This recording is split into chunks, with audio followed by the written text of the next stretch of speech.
Hi hello guys, back to another new video. இன்னைக்கு என்ன வீடியோவில் என்ன பார்க்க போறோம்னா, ரீசெண்டாக சிவராத்திரி போச்சு. சிவராத்திரிக்கு அடுத்த நாள் எப்பவுமே மசான கொள்ளைன்னு எல்லார் வீட்டுக்கிட்டேயும் ஒன்று நடக்கும். அதே தான் எங்கள் வீட்டுக்கிட்டேயும் நடந்திருக்கு. எப்பவுமே நடக்கும், நடந்திருக்கு இல்லை, எப்பவுமே நடக்கும். அதை தான் இது நான் ஃபர்ஸ்ட் டைம் அதை விலாக எடுத்து போட்டிருக்கேன். அதை தான் இன்னைக்கு நீங்கள் வீடியோவில் பார்க்க போறீங்க. சில பேருக்கு புரியாதவங்களுக்கு எப்படி சொல்றதுன்னா, சுடுகாடு தெரியும்ல, சுடுகாடு. அந்த சுடுகாட்டில் சிவன் பொம்மையை உருவாக்கி சிவன் பொம்மையை காளிங்க வச்சு வெட்ட வைப்பாங்க. அதுதான் இன்னைக்கு வீடியோவில் பார்க்க போகிறோம். போய் வீடியோ பார்த்துட்டு வாங்க. ஏன்டா இவ்வளோ நேரம் ஆச்சு நீங்கள் கேட்பீங்க, தெரியும். ஏன்னா ஸ்டெபிலைசேஷன்லாம் அதை கண்ட்ரோல் பண்ண வேண்டியதாக இருக்குது. ஏன்னா கூட்டம் எக்கச்சக்கமாக இருக்குது. அந்த வீடியோவில் பாருங்கள், உங்களுக்கே தெரியும். போய் பார்த்துட்டு வந்து என்ன எதுன்னு பேசலாம். போய் பார்த்துட்டு வாங்க கைஸ். நம்ம நாங்கள் போனதே லேட்டு. நானும் என் தம்பிங்கெல்லாம் வெளியே சுற்றிட்டு லேட்டாக போகிறோம்னு நினச்சிட்டு போனோம். நாங்கள் பார்த்தா எங்களுக்கு முன்னாடி கூட்டம் அலை மோதிட்டு இருந்துச்சு. சரி, நாங்கள் கூட்டத்தை ஒரு எட்டு பார்த்துட்டு கூட்டத்தோட கூட்டமாக நின்றுக்கலாம், உள்ளே போனால் போலீஸு டீசார்ஜ் பண்ணிவிடுவாங்கன்ட்டு ஓரமாக நின்றுட்டு இருந்தோம். ஏன்னா வழிமறைக்கூடாதுல்ல. இதுக்கப்புறம் ஒரு கலையாக வரும், நீங்கள் போக பாருங்கள். நண்பா, நாங்கள் சுற்றி முற்றி பார்த்துட்டு இருந்தோம். இப்படிக்கான்னு எங்கள் அண்ணன் தம்பி கூப்பிட்டு காமிச்சான், அங்கே பாரு நான் அஜித்துன்ட்டு. ஆனால் அங்கே பார்த்தா அஜித்தோட ஃபேனுன்னு நினைக்கிறேன். அவர் மாதிரியே கட்டிங் பண்ணி துணிவு படம் ஸ்டைலில் வந்துருந்தார். நாங்கள் சரின்ட்டு அவர் பின்னாடியே ஃபோனும் கையுமா ஃபாலோ பண்ணிட்டு போயிட்டே இருந்தோம். வழியில் போகிறவங்க வரவங்களாம் அவர் அஜித்துன்னு நினச்சிட்டு கூப்பிட்டு ஃபோட்டோ எடுத்திருப்பாங்க. அதை நீங்களே பாருங்களேன். நாங்கள் போயிட்டே இருந்தோம். அங்கே லெஃப்டில் இருந்து ஒருத்தர் கூப்பிட்டு ஒரு ஃபோட்டோ கொடுங்கன்னு ஃபோட்டோ கொடுத்தாங்க. அவரும் கொடுத்துட்டு ஜாலியாக போனார். நாங்கள் ஸ்ட்ரெயிட்டாக அவர் மூஞ்சிக்கு நேராக காட்ட முடியாதுன்ட்டு நாங்கள் சைலண்ட்டாக அவரோட வீடியோவை எடுத்துகிட்டு நாங்கள் இருந்த இடத்துக்கே வந்துட்டோம் கைஸ். பாருங்கள்.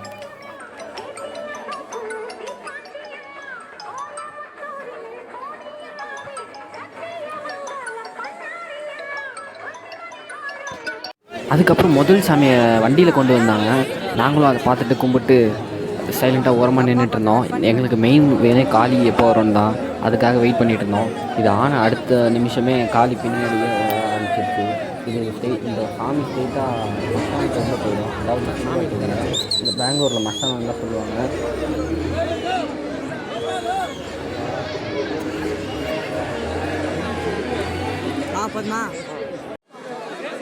நாங்கள் நினச்ச மாதிரி காளிங்க வர ஆரம்பிச்சிருச்சு. முதல்ல கருப்பு கட்டேரி வந்துச்சு. அதுதான் ஹைலைட்டு. ஏன்னா அது வந்து இந்த சாமிக்கிட்ட நின்று கோழி தலையை ரெண்டாக வாயிலே கடிச்சு துப்போம். அதுக்காக தான் வெயிட்டிங்கு. என்ன ஆச்சுன்னு தெரியல, இந்த வருஷம் கோழியை கடிச்சு துப்பக்கூடாதுன்னு நினைக்கிறேன். ஏதோ ரூல்ஸ் இருக்கா என்ன ஏதுன்னு எங்களுக்கும் சரியாக தெரியல. இந்த வாட்டி வந்து சாமியை கும்பிட்டு ஸ்ட்ரெயிட்டாக சுடுகாட்டுள்ளே போயிடுச்சு. நீங்களே பாருங்கள்.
இத்தனை நாள் என் கூட பழகிட்டு இப்படி பண்றீங்க, அசிங்கமா இருக்குடா.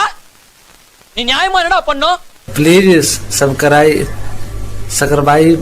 நீ தானே செய்யணாத ரெண்டடா நீ.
என்னடா வீடியோ பாதியிலே ஸ்டாப் ஆயிடுச்சு அப்படின்னு நீங்க நினைக்கிறது எனக்கு தெரியுது.